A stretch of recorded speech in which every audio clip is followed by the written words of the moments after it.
Olá, estamos aqui de volta para fazer o aulão de número 3, aulão gratuito voltado aí para o concurso do Banco do Brasil, Informática, também chamado de domínio produtivo da informática aí pelo edital da Sesgran Rio. Nós vamos falar hoje de segurança da informação e de conceitos relacionados à internet, ou seja, dois temas de grande importância para a prova de bancos, tudo bem? Então, vamos começar. Quando a gente fala de internet, o conceito de internet é qual? Que a internet é uma estrutura que interliga redes diferentes no mundo inteiro. Então, a internet, ela é exatamente considerada uma rede do tipo WAN. Por que ela é uma rede do tipo WAN? Porque ela tem a classificação de acordo com a sua abrangência, de acordo com o seu tamanho, de uma rede internacional. Se na prova falar que a internet é uma rede LAN, está errado, porque LAN é para redes locais, e redes locais são pequenas, dentro de um ambiente fechado. Se falar na prova que é uma rede MAN, a rede metropolitana, também não é, porque a rede metropolitana ela é rede de tamanho de cidades. A internet é uma rede do tipo WAN. Uma outra característica da internet é que a internet ela é pública, descentralizada, ou seja, a internet não existe um dono, não existe uma empresa dona da internet. Ela é uma rede pública, uma rede descentralizada. Quando se fala da internet, todos os computadores se comunicam, todos os programas se comunicam, não importando qual é o sistema operacional utilizado, se é Linux, se é Windows, se comunicam exatamente porque a linguagem padrão da internet é implantada nesses serviços. A linguagem padrão da internet, também conhecido como protocolo padrão, é o TCP/IP. TCP/IP é o protocolo padrão da internet. Isso quer dizer que todas as comunicações que ocorrem na internet ocorrem via TCP/IP. TCP/IP, gente, não é um protocolo, não são apenas dois protocolos. Ele é uma pilha, um conjunto de protocolos. Quer ver? Veja nessa imagem que eu vou passar aí para vocês, dá uma olhada nessa imagem. Você vai perceber que o TCP/IP é constituído de vários protocolos. São mais de 90 protocolos dentro da pilha TCP/IP. Só que alguns desses que vocês estão vendo, eles são realmente importantes para a nossa prova. Então, dentro do TCP/IP, por exemplo, nós temos o protocolo HTTP, nós temos o protocolo FTP, nós temos o protocolo SMTP, o protocolo POP e o protocolo IMAP como os principais protocolos aí para a nossa prova, tá bom? Então eu vou falar de cada um desses aqui. Lembrando, os protocolos são utilizados nos serviços da internet. E os serviços precisam do protocolo exatamente para que o programa que você utiliza se comunique com o seu respectivo servidor para que troque informações. Então, quando a gente vai visitar uma página na internet, nós usamos o que a gente chama de navegador. Então, você usa um navegador aqui que a gente chama de programa cliente de navegação ou browser, não é isso? Naturalmente, as pessoas chamam de browser. Browser, navegador, programa cliente de navegação é o que a gente chama aquele programa que você está usando, por exemplo, para assistir essa aula. Nós temos o Mozilla Firefox, nós temos o Google Chrome, nós temos o Safari, nós temos o Opera, que é muito utilizado em sistemas operacionais livres, como o caso do Linux. Nós temos o Mozilla Firefox, Internet Explorer, enfim, nós temos vários navegadores. Esse navegador entra em contato com o servidor chamado de servidor web, aonde esse servidor web armazena as páginas que vocês visitam. A comunicação entre o cliente e o servidor é feita através do protocolo HTTP. O HTTP é o protocolo responsável por transferir as páginas do servidor web para a sua tela. E aí a página vai carregando. Por isso nós podemos lembrar que o HTTP ele transfere as páginas do seu servidor para o navegador do usuário para que você possa visitá-las. Então ele é usado no serviço de navegação. A comunicação entre o cliente e o servidor, nesse caso aqui, está sendo feita através da internet. E a internet é uma rede pública, como eu acabei de falar para vocês. Isso quer dizer que se alguém interceptar os dados no caminho, dados esses que são parcelados em pedaços, chamados de pacotes, alguém pegar um pacote no caminho vai conseguir ler. Por isso as empresas mais sérias, inclusive o Banco do Brasil, vai trabalhar quando se tem formulários para preencher nomes de CPF, senha, vai trabalhar com o que a gente chama de SSL ou TLS. SSL ou TLS, gente, nós podemos dizer que são algoritmos de criptografia. Então, sempre que tiver SSL numa comunicação, sempre que tiver TLS numa comunicação, quer dizer que o cliente está se comunicando com o servidor de forma criptografada. Então, quando a gente tem a criptografia do navegador com o servidor, aqui vai aparecer um S para indicar ao usuário que ele pode confiar nessa navegação, que essa navegação está sendo criptografada, tá bom? Então, quando tem esse S, significa o quê? Você vai falar, seguro, professor, beleza, beleza, mas o que quer dizer realmente em princípio da segurança? Quer dizer que a segurança aqui é garantida graças à criptografia que é feita por esses algoritmos chamados de SSL ou TLS, beleza? Uma coisa importante saber, gente, é o seguinte, o seu navegador você está se comunicando com o servidor de forma criptografada, beleza, beleza. Agora, quem é que te garante que esse navegador está se comunicando com o servidor verdadeiro? E se esse servidor que está aqui do outro lado não for o do Banco do Brasil? Para atestar que realmente esse servidor é do Banco do Brasil, é recomendado que não se veja só o S. Você clica no cadeado, quer ver? Nessa imagem aí você vai ver, ó, tem um HTTPS, olha aí, e tem um cadeado. Quando se tem um cadeado, você pode clicar em cima do cadeado. Clicando em cima do cadeado, você manda exibir o certificado digital. O certificado digital vai garantir para você que esse servidor que você está se comunicando de forma criptografada é verdadeiro, que realmente é do Banco do Brasil. Tudo bem? Então, quando tem HTTPS, além da criptografia, nós temos a proteção com um certificado digital que vai conter os dados da organização responsável por aquele servidor. Tudo bem? Então, matamos o protocolo HTTP e já falamos de segurança envolvendo criptografia e envolvendo também a parte de certificado digital. Vamos lá, continuando. No serviço de correio eletrônico, nós também temos o papel do programa cliente de correio eletrônico, ou seja, um programa cliente de correio eletrônico mais conhecido hoje do mercado é o Outlook. O Outlook é um programa cliente de correio eletrônico que você deve instalar na sua máquina para poder enviar e receber e-mail. Além do Outlook, nós temos o Mozilla Thunderbird. O Mozilla Thunderbird também é um programa de correio eletrônico. E nós temos também, por exemplo, o Eudora como também programa cliente de correio eletrônico. Esses programas clientes, quando enviam um e-mail, o e-mail é enviado para o servidor dele. O servidor dele envia um e-mail para o servidor do destinatário. O servidor do destinatário fica guardando a mensagem e o cliente destinatário se comunica com o servidor para receber essas mensagens. Esse aqui é o programa também cliente, só que o programa cliente do destinatário. Beleza. Quando o cliente se comunica com o servidor para enviar as mensagens, é uma comunicação que não importa se aqui é Windows e se aqui é Linux. Por quê? Porque está usando o mesmo protocolo, TCP/IP. Mas o protocolo específico para envio de e-mail é o protocolo SMTP. O servidor vai enviar para o outro servidor a mensagem está aqui, vai enviar para o outro servidor SMTP. O servidor vai receber a mensagem e vai armazenar essa mensagem. O cliente vai se comunicar com o servidor para receber e-mail e para receber e-mail ele vai usar ou o protocolo POP3, que também pode ser chamado só de POP ou POP3, ou IMAP, também chamado de IMAP4 por algumas provas. Quando o protocolo for o POP3 tem a característica de pegar a mensagem e transferir a mensagem para o computador do usuário. Isso quer dizer que a mensagem não fica no servidor permanentemente. Depois que ela é lida, ela é transferida para o computador do usuário e é apagada do servidor. Isso é a regra do protocolo POP. Então, se aqui for usado o POP, essa mensagem vai vir para dentro do computador do usuário. Vai ficar aqui dentro do computador do usuário e o usuário ler dentro do seu próprio computador. Logo, se o protocolo não for POP3, for o protocolo IMAP4, as mensagens não são lidas no computador do usuário, são lidas no servidor.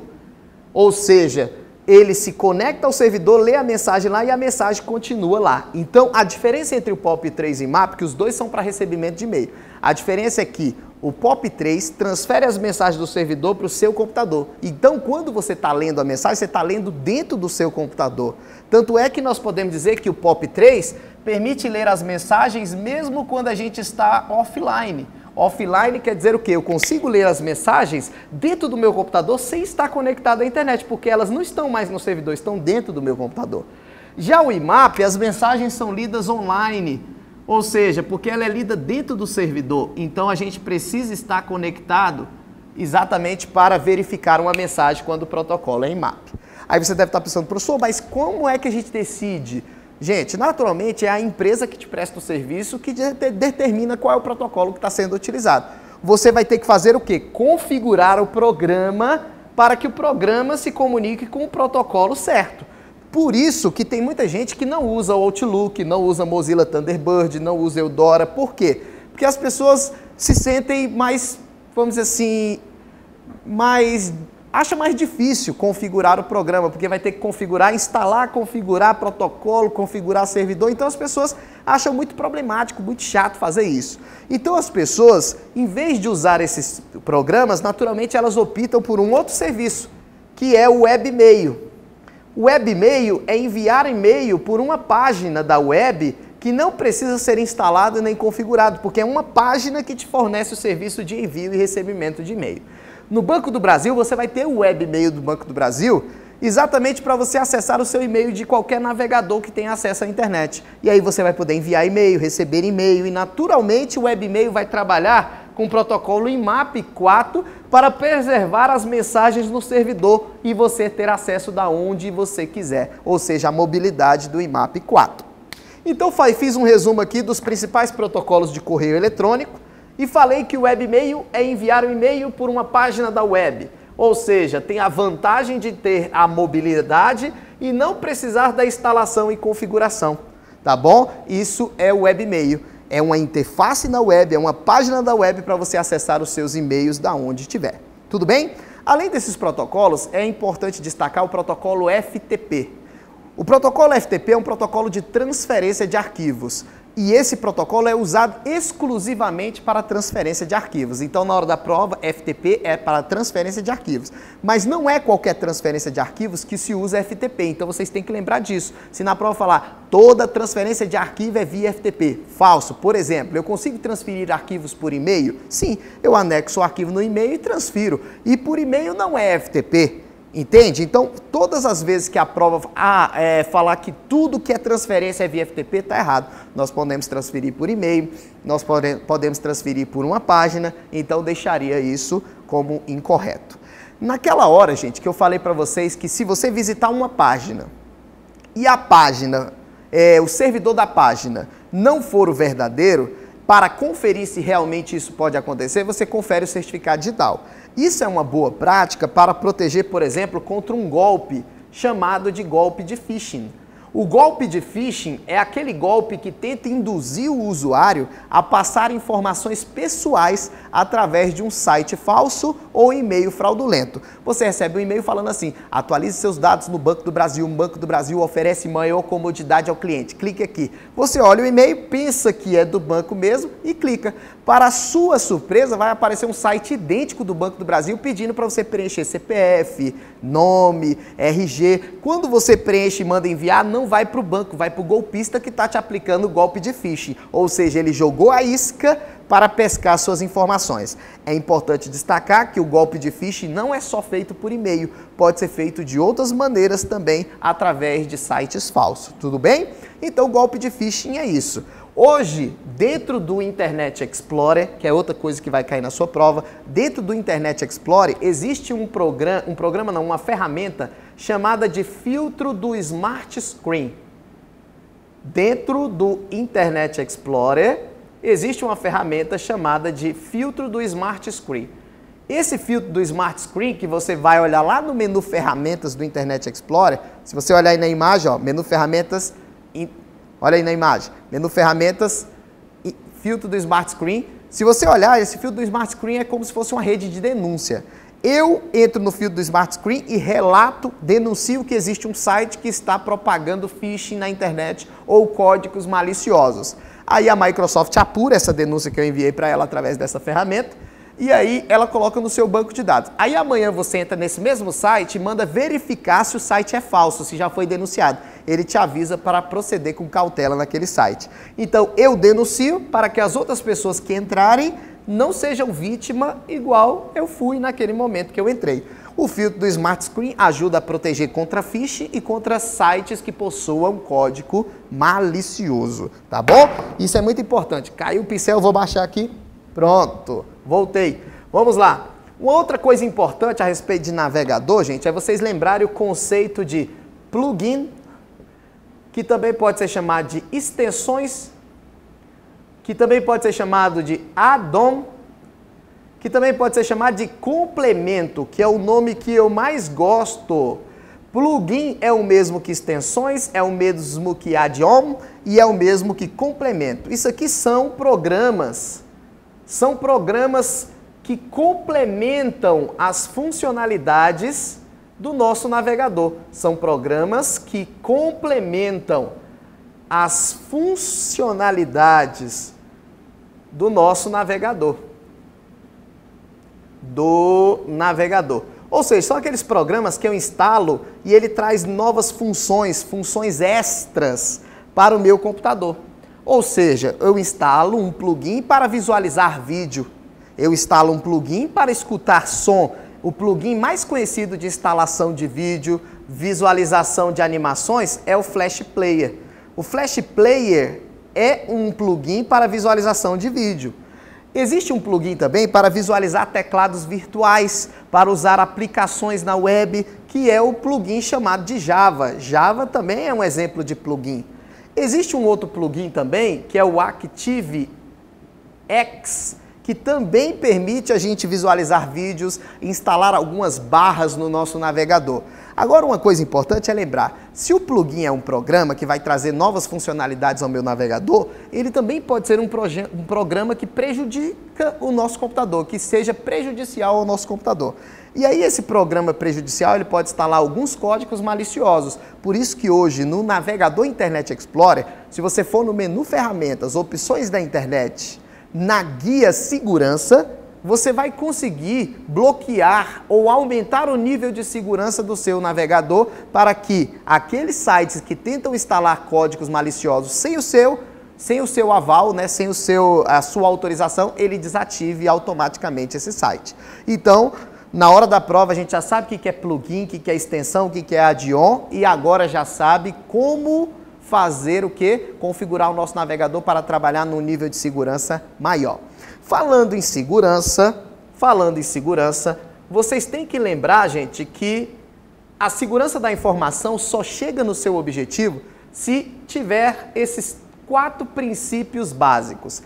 Os princípios básicos da segurança da informação, vocês vão lembrar como SIDA, que são os princípios que garantem que a informação chegue no seu objetivo. O princípio da confidencialidade é a garantia de que a informação será lida, acessada apenas por pessoas autorizadas, ou seja, garantindo o sigilo da informação. A informação, os dados bancários dos clientes lá do Banco do Brasil só pode ser acessado por pessoas autorizadas, tá bom? Isso é o princípio da confidencialidade. Nós temos o princípio da integridade, que é a garantia de que a informação será mantida íntegra, inalterada. Ou seja, a informação vai sair da origem e chegar no destino sem ser modificada. E isso garante a inteireza das informações, o princípio da integridade. Já o princípio da disponibilidade é a garantia de que a informação estará sempre disponível quando o usuário autorizado necessitar buscá-la. Por isso que o Banco do Brasil vai trabalhar com o que a gente chama de backup. O backup vai ser uma cópia de segurança dos dados dos clientes para um outro lugar fora do seu computador, para garantir que se pegar fogo no servidor do Banco do Brasil, a informação estará disponível em uma cópia de segurança. O backup, a cópia de segurança, garante o princípio da disponibilidade. E o princípio da autenticidade, que é a garantia de que as informações sejam autênticas, originais, que os documentos sejam autênticos, verdadeiros, ou que se as pessoas envolvidas possam conhecer a identidade uma das outras. Então aqui uma palavra-chave é a identidade. Por exemplo, um login e uma senha é garantia de autenticidade, porque eu estou me identificando. A assinatura digital também é uma garantia de autenticidade. Eu assino um documento digitalmente, envio para você e você confere a autenticidade do documento. Tudo bem?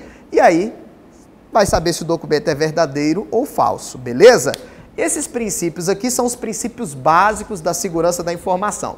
Para garantir esses princípios e se proteger contra ameaças, gente, nós temos as ferramentas de segurança, né? As ferramentas de segurança garantem esses princípios aí para que a gente se proteja contra ameaças. Ameaça é tudo aquilo que ameaçar os princípios vistos anteriormente. Por exemplo, o golpe de phishing é uma ameaça. Não é um vírus, mas é uma ameaça à segurança da informação. Existem também as ameaças que nós chamamos de malwares. Malwares são uma série de quê, gente? De programas maliciosos. Programas maliciosos. Esses programas maliciosos, também chamados de malwares, eles são utilizados exatamente para prejudicar o computador de vocês ou danificar os dados que estão ali naquele computador. Então, exemplos de malwares que nós temos são vários. Por exemplo, nós temos o vírus, que é um exemplo de programa malicioso, e nós temos também os worms, que também é outro exemplo de programa malicioso. Vamos começar por esses dois. A diferença entre vírus e worm.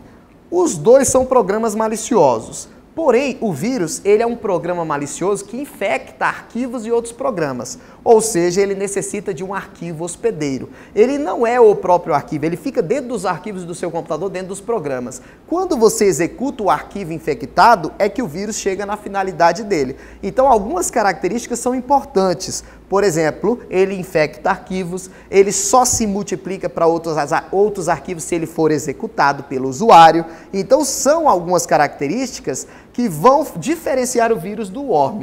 O worm, gente, ele não infecta arquivos, ele não fica dentro de programas e arquivos do nosso computador. Os worms, eles se multiplicam de arquivo para arquivo, de computador para computador, para deixar as redes lentas, para gerar um excesso de tráfego. Uma diferença muito importante é que os worms, eles não infectando arquivos, eles não precisam ser executados para chegar na finalidade dele. Então, por exemplo, o worm se multiplica por falhas dos programas e falhas do sistema. E os vírus se multiplicam apenas quando o usuário executa o arquivo infectado.